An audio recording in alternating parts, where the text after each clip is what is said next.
Hi, Kushdeep. Am I audible? Just a minute, Himanshu, just a minute. Yeah. Yeah, you're audible now. How are you? I'm good. How about Good, you? good, good, good. I think you were saying something and So, in between the video got stuck. You may continue. yeah, so let's start from the beginning. There was some issue with the network, Yeah, so I got disrupted. for sure. Let's start. Okay, so I'll start from the beginning, okay? Yeah. Okay. नमस्ते, आदाब और सत श्री अकाल दोस्तों। आज हम फिर से जुड़ चुके हैं बेस डिजाइन्स के नए चैप्टर में, जहाँ पे हमारे साथ है हिमांशु जी। बेस डिजाइन सिर्फ एक कंपनी नहीं है, वो एक ऐसी कंपनी है जो हर एक ब्लूप्रिंट को एक कला का कमाल दिखाता है। बेस डिजाइन सिर्फ इंडिया में ही नहीं, बल्कि और भी countries like Bangladesh, Sudan, Russia, हर जगह पर है। गंगा मैया की पवित्र चरणों में स्थित बेस डिजाइन खुद में ही एक कला का कमाल है। तो आइए इस सफर का पहला चैप्टर स्टार्ट करते हैं हिमांशु जी के साथ। स्वागत है आपका बेस डिजाइन डायलॉग्स अनफिल्टर्ड में। हेलो हिमांशु जी। Hi. नमस्ते और स्वागत है आप सब। आज हमारे साथ है हिमांशु शर्मा, जो अर्बन ओवर डिजाइन के फाउंडर और लीड आर्किटेक्ट है। हिमांशु जी ने अपने करियर की शुरुआत 2015 में की और अपनी विजनरी अप्रोच से आर्किटेक्चर और इंटीरियर डिजाइनिंग के फील्ड में अपना एक यूनिक मकाम बनाया। उनका experience diverse large scale projects और लग्जरियस इंटीरियर्स से लेकर इंटरनेशनल वेंचर्स तक फैला हुआ है। अर्बन डिजाइन के साथ हिमांशु जी फ्यूचर रेडी, इनोवेटिव और सस्टेनेबल डिजाइन सॉल्यूशंस प्रदान करते हैं। स्वागत है आपका हिमांशु जी। Thank you. Very, very happy to be here. So, like, how do you feel being here? I feel very honored when I got the call for this particular video, Instagram Live. I was very happy and excited to be here, and I've seen few of the episodes that you have done before, so looking Yeah. forward to it. Okay. So, can we start with the series of questions if you are For comfortable? sure. Himanshu जी, आपने अपनी career की शुरुआत 2015 में building blocks में intern के रूप में की थी। इस एक्सपीरियंस से आपने क्या सीखा और ये आपके प्रोफेशनल ग्रोथ के लिए कितना इम्पोर्टेंट था? तो बिल्डिंग ब्लॉक्स पहली कंपनी थी जिसने मेरी काबिलियत को तराशा और उसने मुझे मौका दिया कि मैं पूरा एक्सपोजर को और उस एक तरीके के नए एनवायरनमेंट में अपने आप को परख सकूं। और वहाँ पे जितने भी लोग थे उस टीम में, उन्होंने हर एक पर्टिकुलर स्टेज पे मेरी हेल्प करी है। एंड बिकॉज वो मेरी पहली कंपनी थी, जैसे आपने बोला, तो वहाँ पे बहुत स्टार्टिंग में सहमे सहमे रहते थे, बट धीरे धीरे व्हेन आई अंडरस्टूड कि कैसे चीज़ें वहाँ पे काम करती हैं, कैसे चलती हैं, क्या तौर तरीका होता है एक आर्किटेक्ट के काम करने का, एक इंटीरियर डिजाइनर की सोच क्या होती है, एक कॉन्ट्रैक्टर की सोच क्या होती है, इन सब चीज़ों से हमें काफ़ी help milli.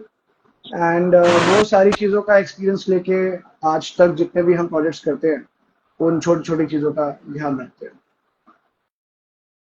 Okay, so as a intern like आपको वर्क प्लेस कैसा लगा? या जैसे कि हम एज अ इंटर्न ज्वाइन करते हैं, हमारा लाइफ बहुत रॉ होता है।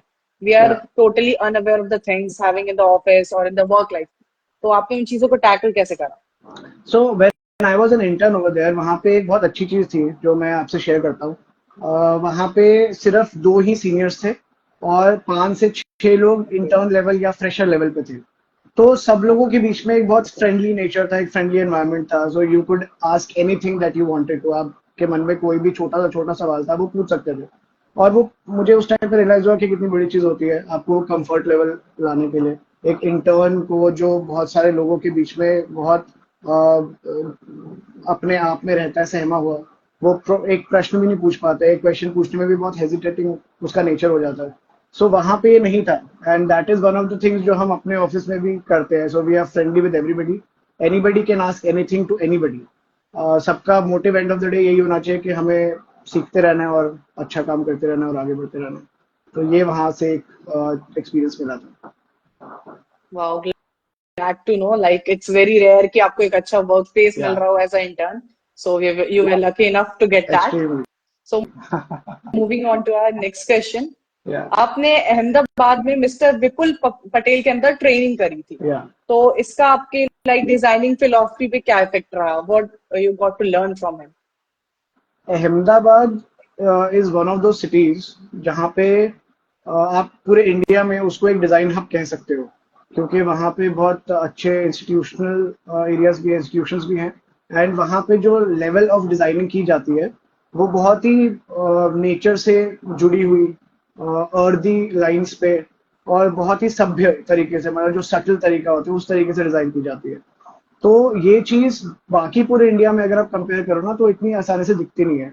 तो यही एक फैक्टर, वहां पे ट्रेनिंग करते हुए, वहां के लोगों के साथ बात करते हुए, नॉर्मली बात करते हुए, आपको डेली लाइफ में एक नेचर के प्रति you become a nature lover, जिसकी वजह से आपके डिजाइन में वैसा वाला एक एलिमेंट घुस जाता है फिलोसफी का।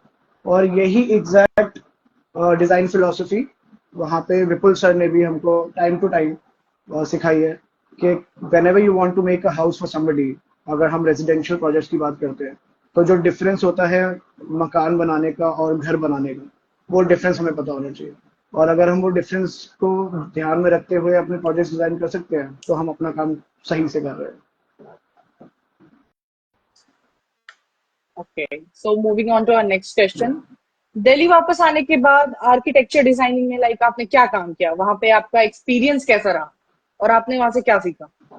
वहाँ पे सबसे बड़ी चीज जो सीखने को मिली थी, सबसे बड़ा उस टाइम तक का मेरा सबसे बड़ा प्रोजेक्ट जो मैंने किया था वो वहीं किया था। It was a mid scale, mid level, city level club project जो पानीपत शहर में हुआ था। और वहाँ पे एक ऐसी इत्तेफाक की बात है, ऐसी चीज पता चली जो पहले नहीं पता चल पाई थी, बिकॉज बहुत यंग करियर था तब तक।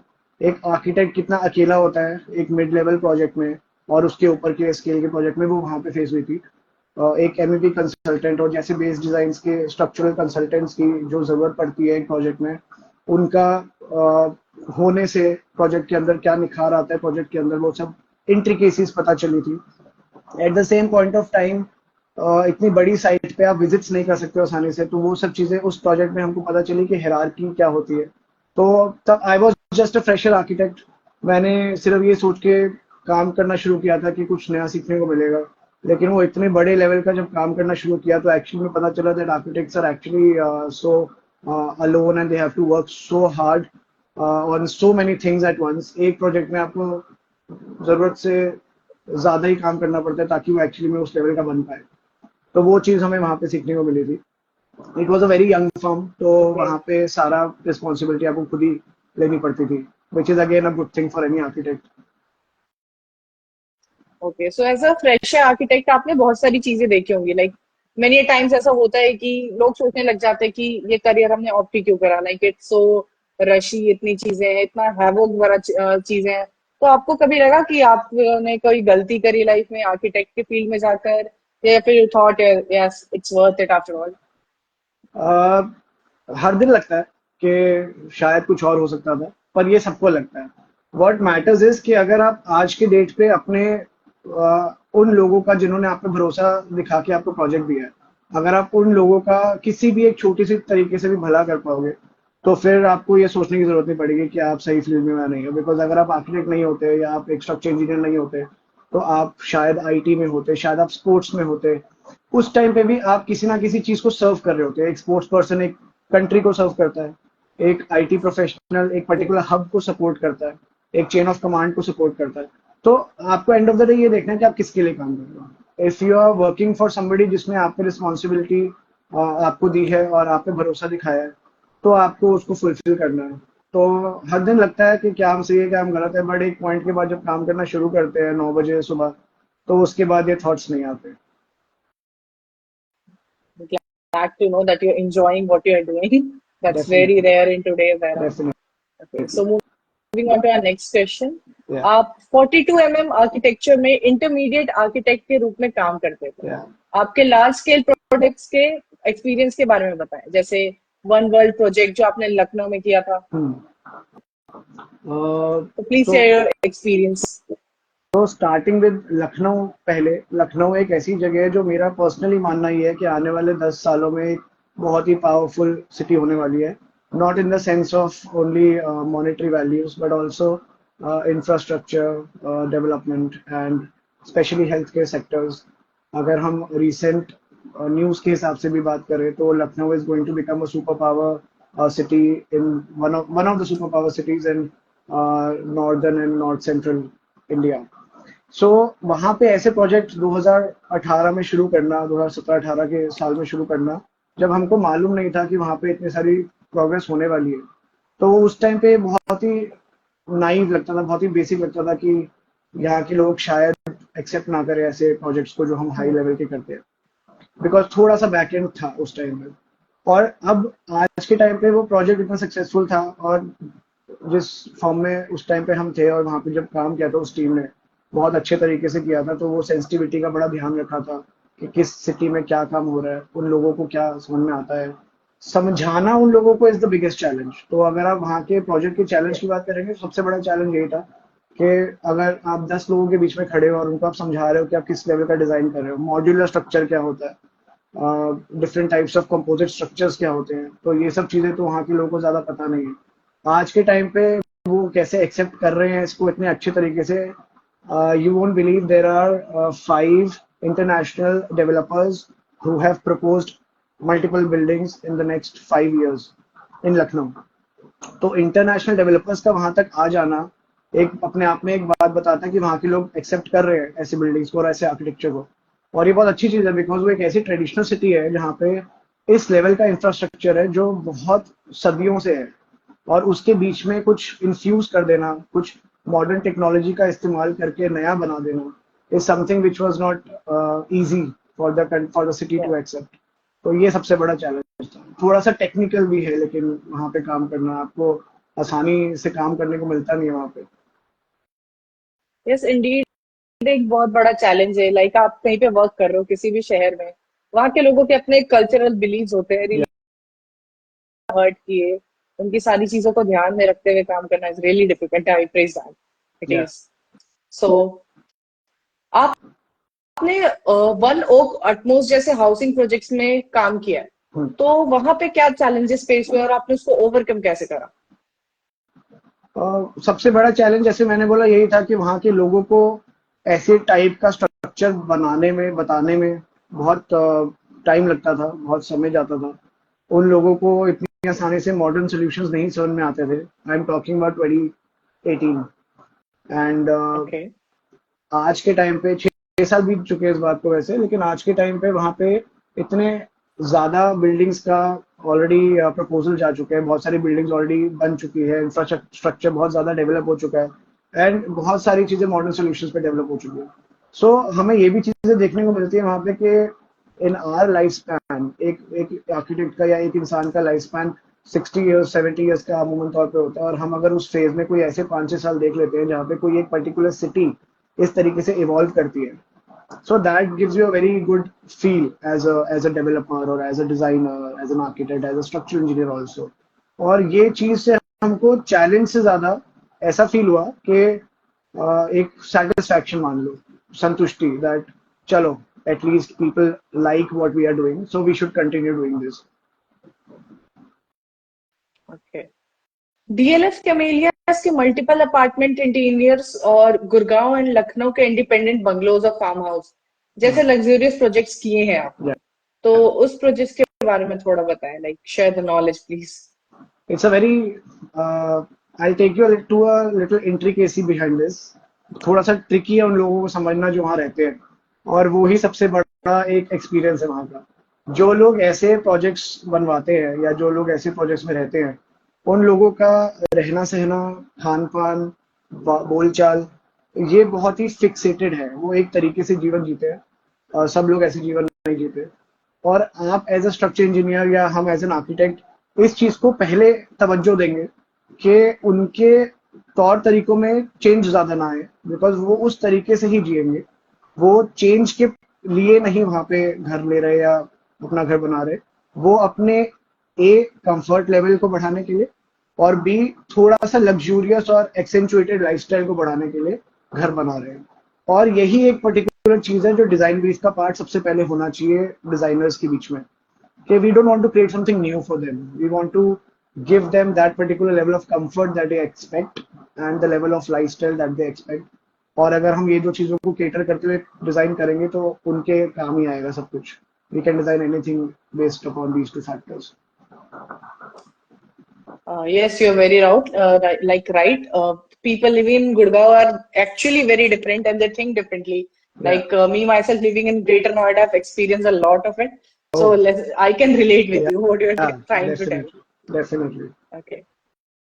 So आपने पर्सनल प्रैक्टिस में ही 25 प्लस प्रोजेक्ट्स कर Yeah. रखे हैं तो लाइक आपका उसका एक्सपीरियंस कैसा रहा लाइक आप पर्सनली केटर कर रहे हो पर्सनली किसी चीज में जा रहे हो और आपने उस चीज को खुद से अर्न करा है तो how was that experience So we started way back actually. We started while I was looking for a job, and after that 2017-18 में I was working under somebody, तो तब अपना काम नहीं कर पा रहे थे. 2019-20 के बाद से अपना काम करना शुरू किया था. पार्ट टाइम से शुरू हुआ, देन फुल टाइम में कन्वर्ट हुआ. आज के टाइम पे Urban Uber Designs has 6 people in total, and they are working efficiently day in day out. Who are for the betterment of the community. We always think कि चाहे 25 plus projects हो या 50 plus projects हो आगे जाके जितने भी हो, every project needs to have some kind of an impact. Otherwise वो project चाहे 25 हो या 125 हो, doesn't matter. तो हमारा एक्सपीरियंस हर उन 25 प्रोजेक्ट में से जितने भी प्रोजेक्ट किए थे उनमें से यही निकला था कि वो कोई एक पर्टिकुलर इम्पैक्ट आया है उन पर्टिकुलर लोगों के अंदर जो वहाँ पे रहने वाले या उसको यूज करने वाले हैं. आई थिंक हर एक प्रोजेक्ट में एक इम्पैक्ट तो आता ही है, चाहे वो एक बेटरमेंट की तरफ हो या एक बस एक चेंज, सटल चेंज की तरफ हो. और ये सबसे बड़ा हमारा एक फिलोसफी रही है टीम की. We did a project with Base Design, अभी कुछ 1-2 महीने पहले हमने वो किया था. Those clients also felt the level of change when we basically proposed a new level of structure for them. The family wasn't aware of these kinds of structure designs.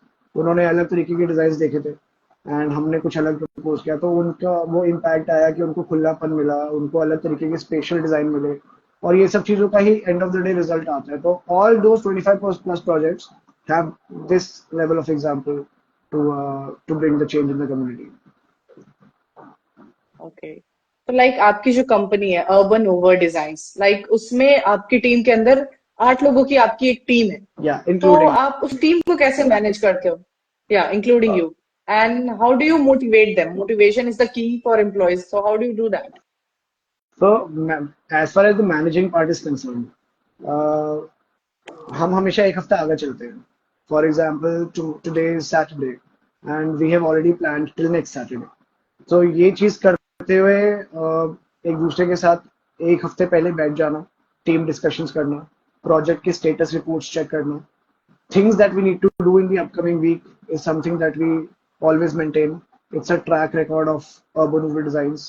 Each and every team member is working 1 week in advance, at least preparing for 1 week in advance. And on the basis of this, हम हमेशा motivated रहते हैं कि आने वाले हफ्ते में ये सब करना है, इन लोगों से मिलना है, ये डिजाइन्स क्रिएट करने हैं, कुछ नए कॉन्सेप्ट्स बनाने हैं, तो किस किस दिन पे हमें क्या क्या चीज़ों की आवश्यकता है. So we plan everything in advance and I think ये एक हमारी यूएसपी भी है कि हम ये चीज़ें करते हैं, सब लोग यूजुअली नहीं करते हैं. And true very true one of the highlighting features is that Urban Uber Designs, because our team is working 1 week in advance, so clients को पता रहता है कि हम क्या भेजने वाले हैं and what can they expect in the upcoming week. And I think Urban Uber Designs as a practice is a very mid-sized, boutique-sized firm which can only sustain because of this particular USP. Yeah, that's a very, nice strategy, like pre-planning a week in advance. Yeah, Enhancing these strategies like requires a lot of motivation and a lot of hard work, and at the end, it's all worth it, yeah, actually. definitely. It's all worth it.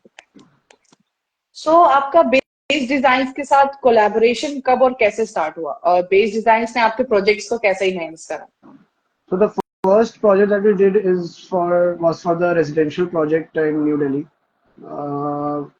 एक बहुत कमाल की बात थी शुरुआत करने के लिए उस प्रोजेक्ट की कि हमें सब कुछ एक हफ्ते में खत्म करना था. The architecture set and structure set both. So एक बहुत ही यूनिक स्ट्रैटेजी से design team in our office made the tentative layouts for all floors. We made the tentative structural layouts in our office beforehand, and we sent the architectural packages to base designs. तो base design ने हमारे साथ coordinate करते हुए इन a span of 7 to 10 days के अंदर अंदर वो स्ट्रक्चर डिजाइन खत्म करा, और वो हमारी पहली शुरुआत थी. That was the first time that we joined hands.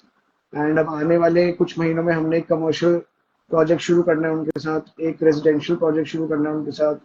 So it's a long way to go. Okay, urban uber designs का रिसर्च बेस्ड अप्रोच क्या है और आप फ्यूचर हैबिटेट डेवलपमेंट के लिए कैसे काम कर रहे हैं? So research-based projects, they are very important for any architecture firm, to be honest with you. अगर आप देखो अपने आसपास के एरियाज में, तो आपको आपका लैंड भरता हुआ दिखेगा. एक टाइम आएगा जब अर्थ में ऑब्वियसली जमीन खत्म हो जाएगी, तो एक इंसान के पास तीन ही रास्ते बचे. First is water, water based, inside water और ओवर वाटर. सेकंड इज हवा में, एरियल या एटमॉस्फेरिकल. एंड थर्ड इज यूनिवर्सल या ब्रह्मांड में कहीं भी, अर्थ के बाहर. तो पहले वाले पे काफी लोग ऑलरेडी काफी सारे कॉन्सेप्ट्स बना चुके हैं. For example under water hotels के कॉन्सेप्ट बन चुके हैं, अंडर वाटर टनल्स के कॉन्सेप्ट बन चुके हैं. इनफैक्ट वो तो बन भी चुके हैं live projects. There are a lot of dwelling units, residential dwelling units, जो पैसिफिक ओशन के एकदम एज पे यूएस के कोस्ट लाइन पे बनना शुरू हो चुकी है एज वी स्पीक. लेकिन जो बाकी जो ऑप्शन है वो भी इतने ज्यादा इलेबोरेटिव वे में एक्सप्लोर नहीं किया गया. सो एरियल रूट्स जहाँ पे हम फ्लोटिंग सिटी कॉन्सेप्ट पे काम कर चुके हैं. अर्बन रूरल डिजाइन्स ने 2023 में फ्लोटिंग सिटी कॉन्सेप्ट के नाम से एक थियोरेटिकल रिसर्च बेस्ड प्रोजेक्ट किया था. It's out on LinkedIn also. इस साल हमने मार्स प्लैनेट के ऊपर दो तीन टाइप के ड्वेलिंग हाउसेस का एक कॉन्सेप्ट तैयार किया था, और अभी हम उस पर थोड़ा सा और रिसर्च करके डिटेल करना कोशिश कर रहे हैं. बिकॉज ये आज के लिए नहीं है, ये आने वाले 50-70 सालों का, शायद 100 सालों तक का एक फ्यूचर हैबिटेट डेवलपमेंट होने वाला है. इन दोनों में से कोई एक रूट तो एक आर्किटेक्ट को लेना ही पड़ेगा, और ये एक जरूरत बन जाएगी ह्यूमंस की या ह्यूमैनिटी की. सो वो ही चीज को हम रिसर्च बेस्ड प्रोजेक्ट्स में करते हैं. और रिसर्च बेस्ड प्रैक्टिस के लिए हमारी जो टीम है जो इन सब चीजों में काम करती है, वो डे टू डे बेसिस पे new types of minerals, new types of materials, new types of construction methodologies, new types of structural design, इन सब चीजों पे मेहनत करती है, काम करती है. ओके, तो बेस डिजाइन्स के स्ट्रक्चरल सॉल्यूशंस आपको कैसे हेल्प करते हैं और आपकी प्रोजेक्ट्स के एनहांसमेंट में किस तरीके में वो यूज होता है? सबसे ज्यादा जो मुझे यूएसपी भी लगती है बेस डिजाइन की, वो यही है कि वो उनका टर्नओवर टाइम बहुत कम है. So for example as an architect, अगर हमने एक आर्किटेक्चर सेट रेडी किया और हमने टेंटेटिव लेआउट्स शेयर करे बेस डिजाइन की टीम के साथ, तो जैसे हमारे साथ लास्ट टाइम हुआ था, कोऑर्डिनेशन के साथ साथ वो 7 से 10 दिन में अपना स्ट्रक्चर सेट रेडी कर देते हैं, which is a very good thing, very big thing, because सारे स्ट्रक्चर इंजीनियर्स वो नहीं कर पाते हैं, और ये उनकी यूएसपी भी है. And I think it's a long way to go for Base Design, क्योंकि अगर मैं ये चीज देख सकता तो आई एम श्योर बहुत सारे आर्किटेक्ट ये चीज देख सकते हैं. And because of this very true. Reason, sky is the limit for the form. Okay, so timing is the key. Timing is the key. Very well said. Okay, so आपने बहुत सारे इंटरनेशनल प्रोजेक्ट्स भी करे हैं USA, Australia और England में, तो उन सब का एक्सपीरियंस कैसा रहा? आपको इंटरनेशनल प्रोजेक्ट से क्या सीखने को मिला? यूएस, इंग्लैंड एंड ऑस्ट्रेलिया तीनों कंट्रीज बहुत अलग है एक दूसरे से when you talk about infrastructure. तो I will give you an example. England में I did a project in 2016. I was way early in my career. I had no idea कि कंप्लायंसेस क्या होते हैं, गवर्नमेंट फाउंडेशंस क्या होती हैं, और वहां पे बहुत रोक टोक है. इंग्लैंड में जब आप कोई घर बनाओगे, तो वहां पे आपको स्ट्रिक्टली रूल बुक को फॉलो करना पड़ेगा. Everything should follow the book, the rule book. Okay, So the clients, the owners, as well as the authorities are extremely strict with you. They will not give you even one particular point जिसमें आप flexibility ले लो as an architect. But at the same point of time, if you compare it with US, USA में clients are very friendly. They talk to you very nicely. They are very warm. वो आपको एक level पे तो family वाला treatment भी देते हैं, बट वहां पे भी code of conduct and bylaws का बहुत ध्यान रखना पड़ता है. सो वहां पे स्ट्रिक्टनेस जो है वो सिर्फ अथॉरिटी की तरफ से. So clients are very warm and friendly and they are flexible, so they can try out new things in probably the interior designs, probably the furniture, the products, and sometimes even for few cities वहाँ पे वो skylines भी थोड़ी सी change करने को ready रहते हैं. सबसे बड़ा एग्जांपल है इसका मैनहट्टन प्रोजेक्ट. तो वहाँ पे 7 टावर्स में से 3 टावर्स एक जैसे दिखते थे, लेकिन जब बाकी के 4 प्रपोज हुए, जिनमें से 2 अभी बने भी नहीं है, वो एकदम ही अलग लेवल की स्काईलाइन वहाँ पे पैदा करते हैं. So they give unique identities to the buildings even while following the code of conduct and bylaws, which is a good thing for them, and it works in their favor. तभी New York को हर movie में दिखाया जाता है और वहाँ पे एक अलग लेवल का ऑरा क्रिएट हो रखा है. When you compare it with Australia, on the other hand, Australia एकदम ही इंडिया जैसा है. वहाँ पे आपको सारे प्रोजेक्ट्स में बहुत फ्लेक्सिबिलिटी मिलेगी.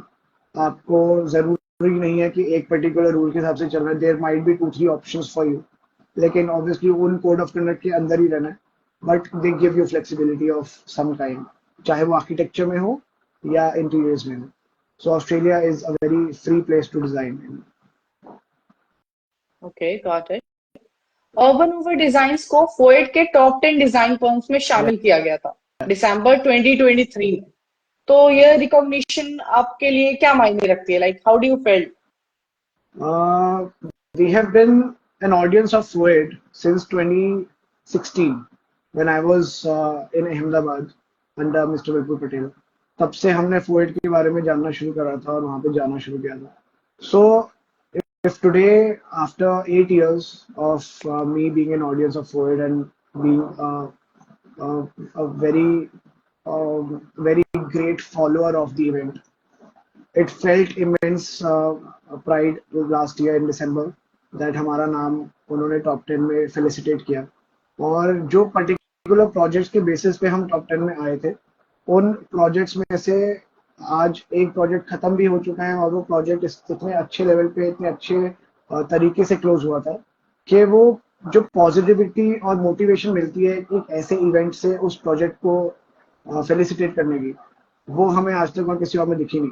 And I think it is very important for every architect of this generation जो सोशल मीडिया पे बहुत चीज़ें देखता है, बहुत इंफॉर्मेशन मिलती है उसको हर दिन, और एक ऐसे इवेंट से जो जिसका नाम बहुत बड़ा है, उसमें आपको अगर फेलिसिटेट किया जाता है तो you and your team will feel कि हमें इससे बेहतर करना है.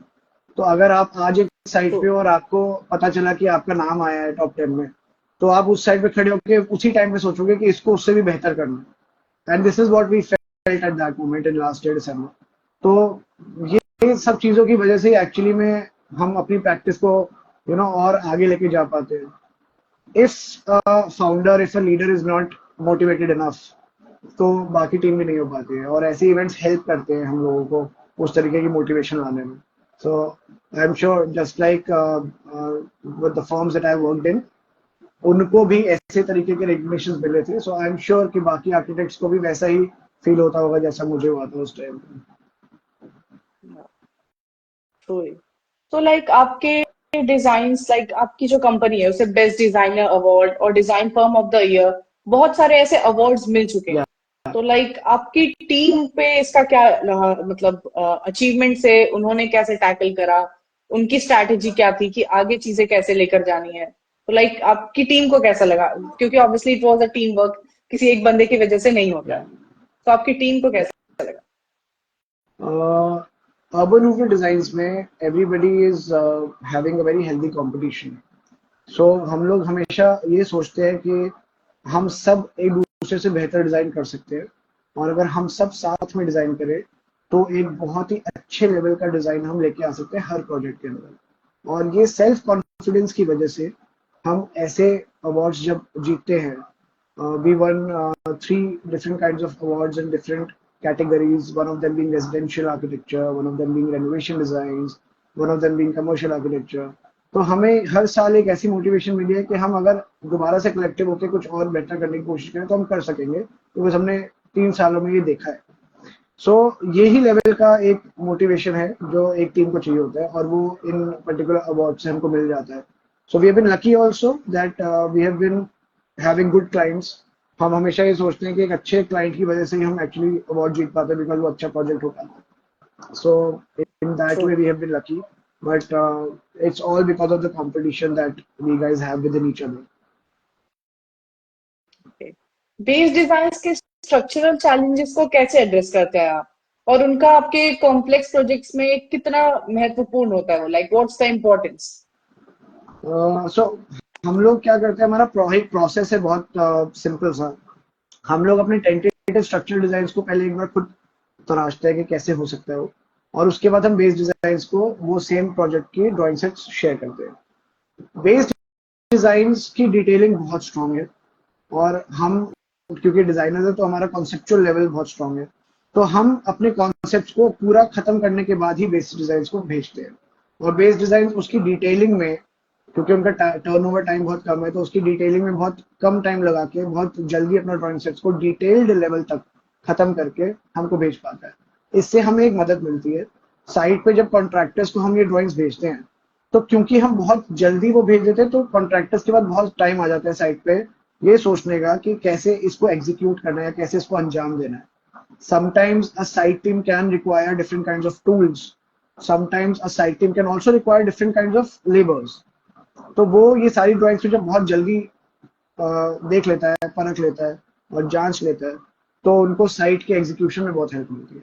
तो एक तीर से दो निशाने वाली बात है जो बेस डिजाइन कर पाता है, जिसकी वजह से चैलेंजेस पूरे हो पाते हैं। Got it.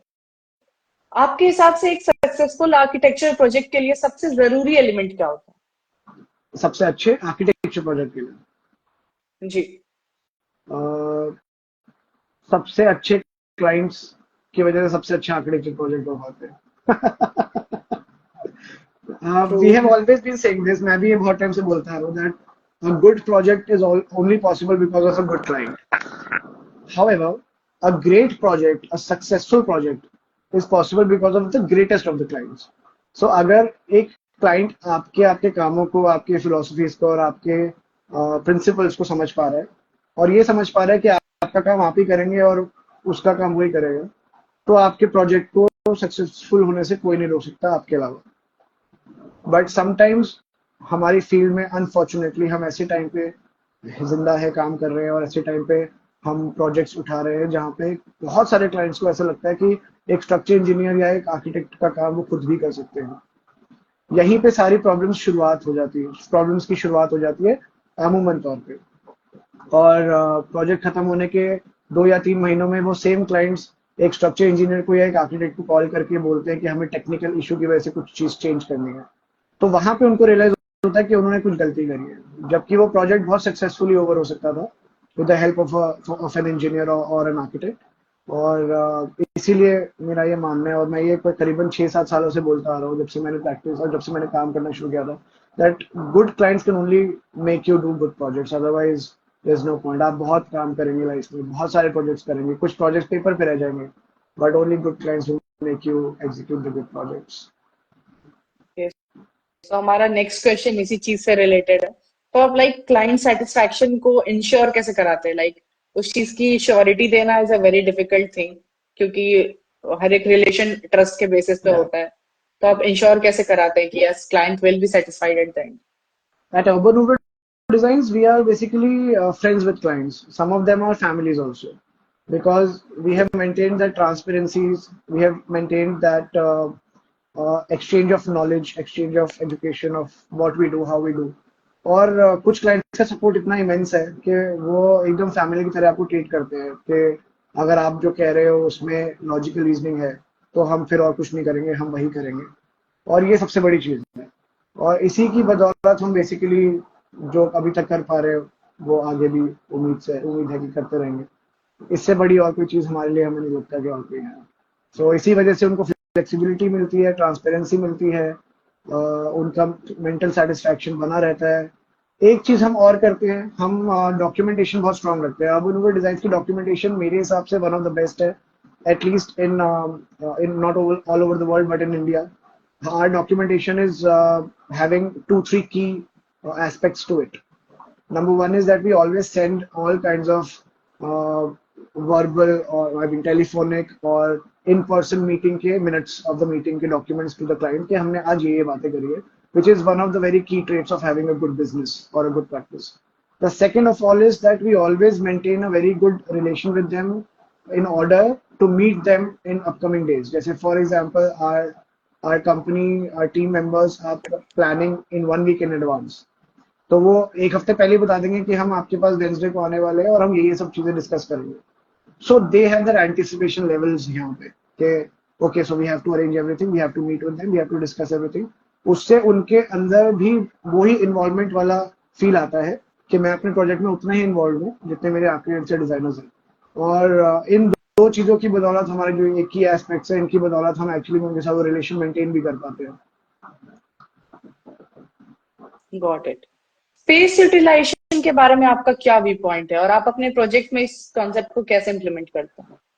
Space utilization, it's a very important question that you have asked. Space utilization is something जो एक क्लाइंट और एक आर्किटेक्ट अलग अलग नजरिए से देखता है। एक क्लाइंट देखेगा स्पेस यूटिलाइजेशन को, मैं देसी भाषा में अगर बोलूं कि नक्शे में क्या बना हुआ है, कि साइज क्या है कमरे का, उस तरीके से क्लाइंट जज करता है स्पेस प्लानिंग। लेकिन आर्किटेक्ट्स और डिजाइनर्स ऐसे नहीं करते। एक आर्किटेक्ट 3 डायमेंशनल सोचता है। तो हम सिर्फ एरिया की बात नहीं करते, जो नक्शे में दिख रहा है उसकी बात नहीं करते, तो हम हाइट का भी कंसिडरेशन लेते हैं। So sometimes we have to think in volumetric analysis के पूरे वॉल्यूम में हम क्या क्या डाल पा रहे हैं। मैं आपको एक एग्जांपल देता हूँ। We did a project in this year January. It was a cafe project in Lajpat Nagar in Delhi. we Okay. we maintained that 125 square feet of area in a very exclusive manner, जिसमें हम वहाँ पे 16 सीट्स दे पाए थे, including kitchen and storage area. तो क्योंकि बहुत छोटा एरिया है, वहाँ पे इतनी सारी सीट्स देनी थी, क्लाइंट को चाहिए थी, तो हमने मेजनाइन लेवल क्रिएट किया। तो हम वॉल्यूम में खेले कि हम बीच में एक डेक बना के वहां पे भी सिटिंग देंगे। सो उस तरीके से जब हम सोचते हैं तो स्पेस प्लानिंग की फिलोसफीज को, उसकी एग्जीक्यूशन को, उसकी मेथडोलॉजीज को, कंस्ट्रक्शन मेथडोलॉजीज को हम बहुत ज्यादा ऑल्टर करके कुछ नया क्रिएट करने में सक्सेसफुल रहते हैं। और वही इस क्वेश्चन का बेसिकली आंसर है, this is how we do it. Okay. Truly satisfied with your answer. आपके डिजाइन्स में सस्टेनेबिलिटी और इको फ्रेंडलीनेस को आप कितना इंपॉर्टेंस देते हो? Sustainability is a requirement nowadays. So we live in a year जहाँ पे बहुत सारे ऐसे प्रोजेक्ट्स हैं जो लॉन्जिविटी या ड्यूरेबिलिटी की दम पे ही बने हैं। अगर वो ड्यूरेबल ना हो, बहुत लंबे समय तक ना चले और इको फ्रेंडली मटेरियल्स उसमें ना यूज हो, तो शायद वो प्रोजेक्ट्स बन भी नहीं पाते। तो हम एक ऐसे एरा में हैं जहाँ पे आर्किटेक्चर इसी दिशा में जा रहा है, और हर प्रोजेक्ट में कोई ना कोई ऐसी फिलोसफी आपको रखनी ही होती है for the betterment of the future. So all materials, all layoutings, all special planning इसी बिलीफ पे चलते हैं कि ज्यादा लंबा क्या चलेगा, point number 1। Point number 2, environment को ज्यादा हार्म क्या चीज नहीं पहुंचाएगी, और बिना हार्मफुल मटेरियल्स के या बिना किसी एक्स्ट्रावागेंजा डिटीरियोरेशन के हम कोई ऐसा नया हैबिटेट क्रिएट कर पाए अगर, तो बेटर होता है। सो इट इज अ की factor for every architecture form nowadays. Okay. So moving on to our last question. आप टेक्नोलॉजी और मॉडर्न टूल्स को अपने डिजाइन प्रोसेस में कैसे इंटीग्रेट करते हैं?